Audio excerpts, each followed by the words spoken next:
Hello students, आज inorganic chemistry का अगला भाग हम फिर से बढ़ाते हैं। प्रीवियस क्लास में एल्युमिनियम का एक्सट्रैक्शन निष्कर्षण पढ़ाए थे। एल्युमिनियम के बाद आज के क्लास में हम लोग पढ़ेंगे जस्ता का निष्कर्षण। तो आए सबसे पहले जस्ता का संकेत सबको जानते होंगे, Zn। परमाणु संख्या 30 होता है। परमाणु द्रव्यमान 65.38 होता है। इलेक्ट्रॉनिक विन्यास 2 8 18 2। सेल में सब सेल में हो जाएगा 1s2 2s2 2p6 3s2 3p6 3d10 4s2। सब सेल में फिर से सुने जस्ता का संकेत Zn। परमाणु संख्या 30, परमाणु द्रव्यमान 65.38, इलेक्ट्रॉनिक विन्यास 2 8 18 2। सेल में 1s2 2s2 2p6 3s2 3p6 3d10 4s2। सब सेल में। इसके बाद उपस्थिति अकुरेंस। जस्ता प्रकृति में मुक्त अवस्था में नहीं पाया जाता है या फ्री स्टेट में नहीं होता है। यह संयुक्त अवस्था में यौगिकों के रूप में पाए जाते हैं।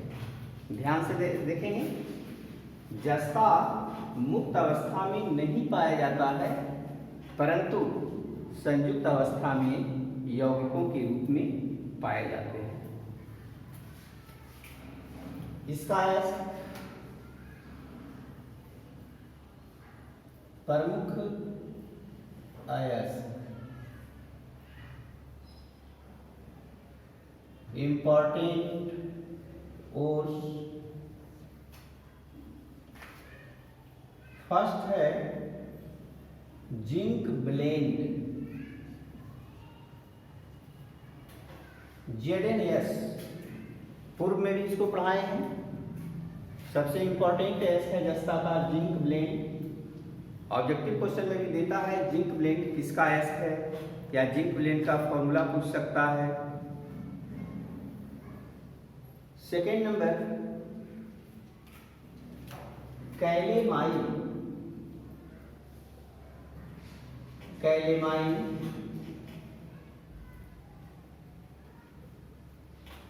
ZnCO3। Third S zincite ZnO। ये तीन तो काफी इंपॉर्टेंट है, जिंक ब्लेंड, कैलेमाइन और जिंकाइट। एक और हम दे रहे हैं फ्रैंकलिनाइट। फ्रैंकलिनाइट ZnO into Fe2O3। दोस्तों तो 4 एस जिंक का दिया गया है। जिंक ब्लेंड सबसे इंपॉर्टेंट, ZnS इसका फॉर्मूला होता है। Calamine ZnCO3, zincite ZnO, फ्रैंकलिनाइट ZnO into Fe2O3। जस्ता का निष्कर्षण हम जिंक ब्लेंड से पढ़ेंगे। जिंक ब्लेंड से जस्ता का निष्कर्षण कैसे होता है। तो आए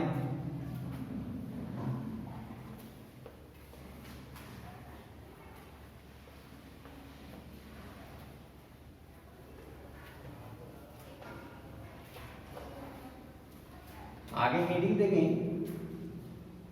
जस्ता का निष्कर्षण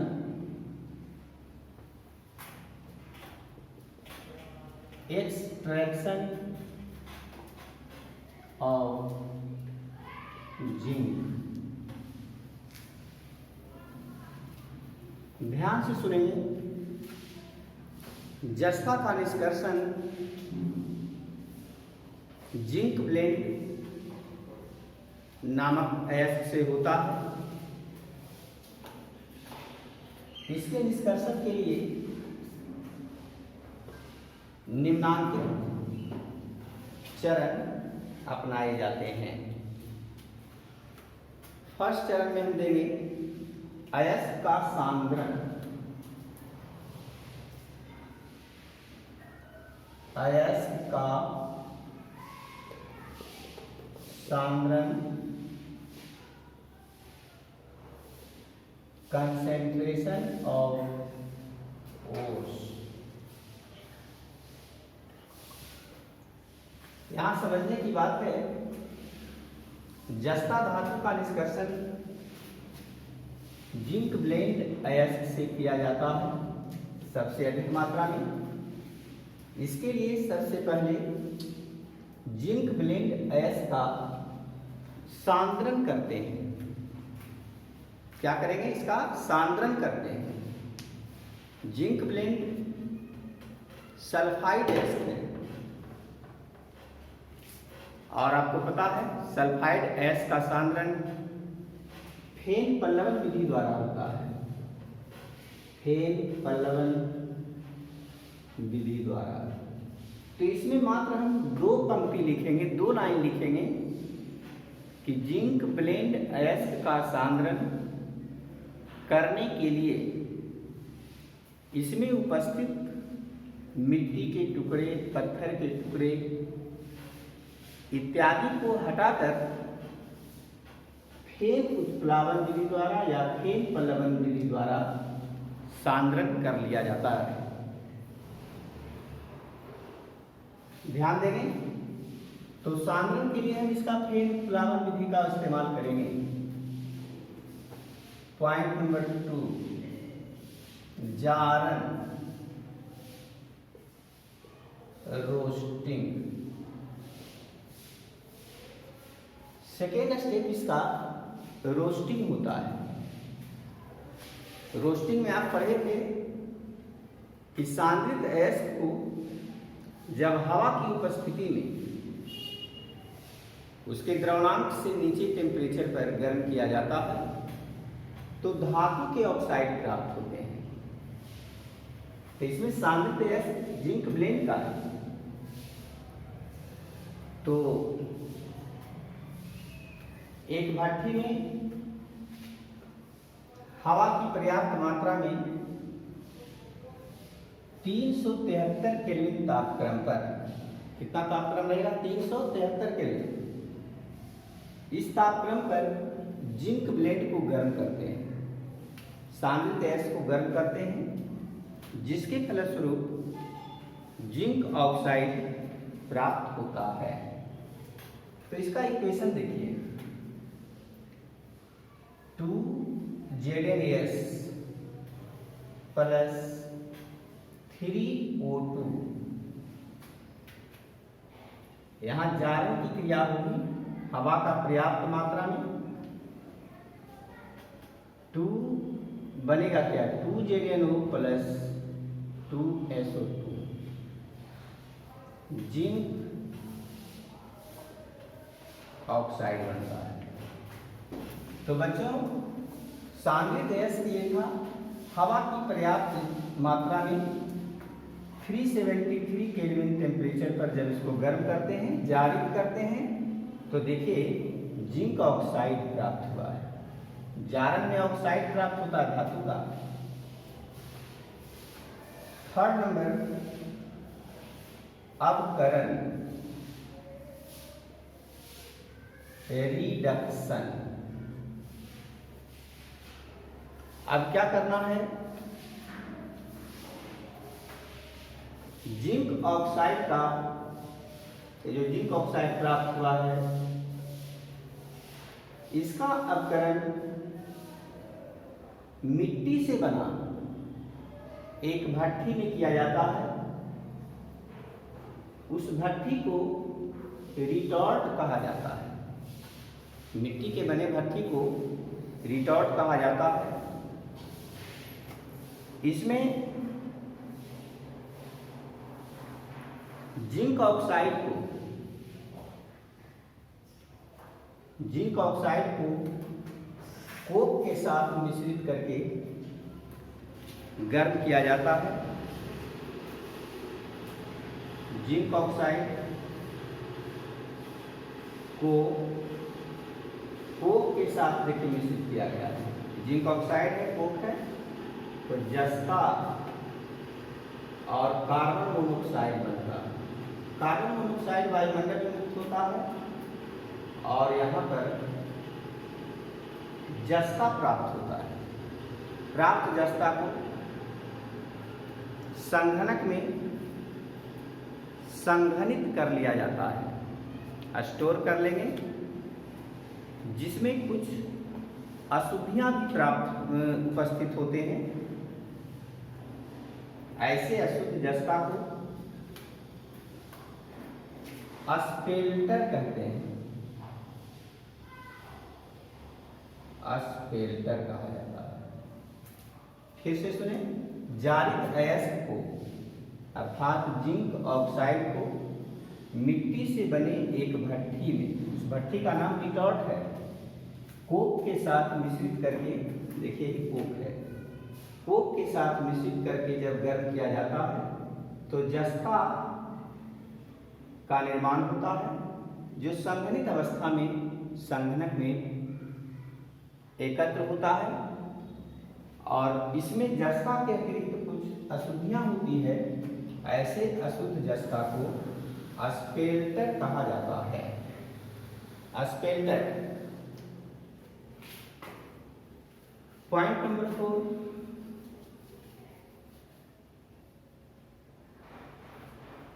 शुद्धिकरण,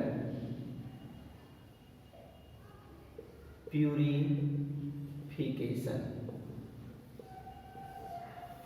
अब हम अशुद्ध जस्ता को स्पेल्टर कहते हैं।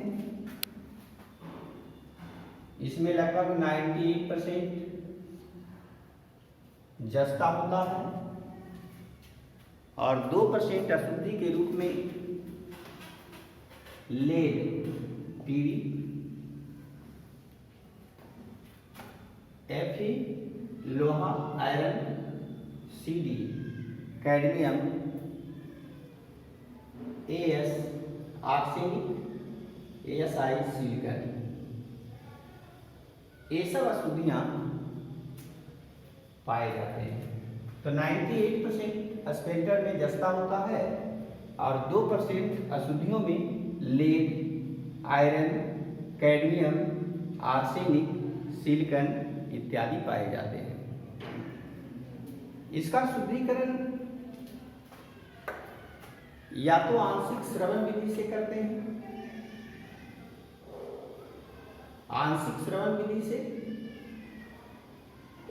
और नहीं तो वैद्युत अवकरण विधि से करते हैं। ध्यान देंगे, इसका शुद्धिकरण के लिए आंशिक श्रवण विधि इस्तेमाल करेंगे, नहीं तो वैद्युत अवकरण विधि इस्तेमाल करेंगे। शुद्धिकरण के पश्चात लगभग 99.98% जस्ता शुद्ध हो जाता है। तो एक्सट्रैक्शन में, निष्कर्षण में ये 4 पॉइंट हमको देना है। सबसे पहले फिर से हम रिवाइज करा देते हैं। अयस्क का सांद्रण फेन उत्प्लावन विधि से किया जाता है। शॉर्ट में बता रहे हैं, सांद्रित अयस्क का जारण हवा की पर्याप्त मात्रा में 373 केल्विन ताप पर करते हैं तो धातु के ऑक्साइड प्राप्त होते हैं, अर्थात जिंक ऑक्साइड प्राप्त होंगे। इसके बाद धातु के ऑक्साइड का अपकरण कोक द्वारा कराया जाता है एक भट्ठी में। उस भट्ठी को रिटॉर्ट करते हैं। यहाँ जस्ता धातु प्राप्त होते हैं। प्राप्त जस्ता धातु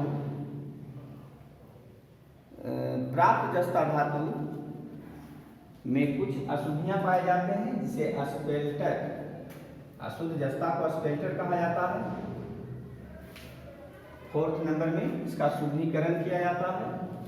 स्पेल्टर में सीसा या लेड कहिए, lead, iron, cadmium, arsenic, silicon, ये सब अशुद्धियां प्रेजेंट होते हैं। इसको शुद्ध करने के लिए आंशिक श्रवण विधि या वैद्युत अपकरण विधि का इस्तेमाल होता है। शुद्धिकरण के पश्चात लगभग 99.98% जस्ता शुद्ध हो जाता है। तो यह जस्ता का निष्कर्षण था। इसके बाद इसका यूजेज, उपयोग।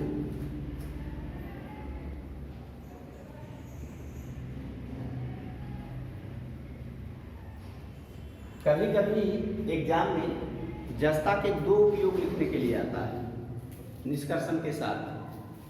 तो इसका पहला यूज है गैल्वेनीकरण या जस्तीकरण।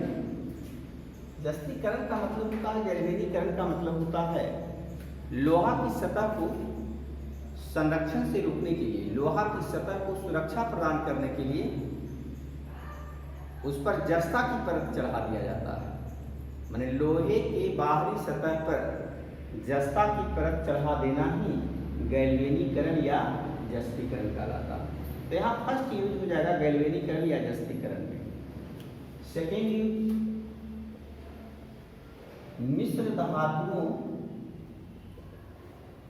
को बनाने में।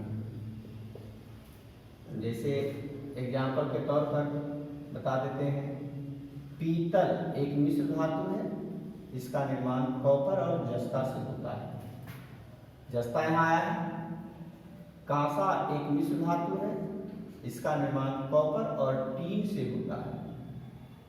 यहाँ तो नहीं आएगा, जस्ता का उपयोग पीतल के निर्माण में होता है। 3rd नंबर, जस्ता का तीसरा उपयोग आप देंगे शुष्क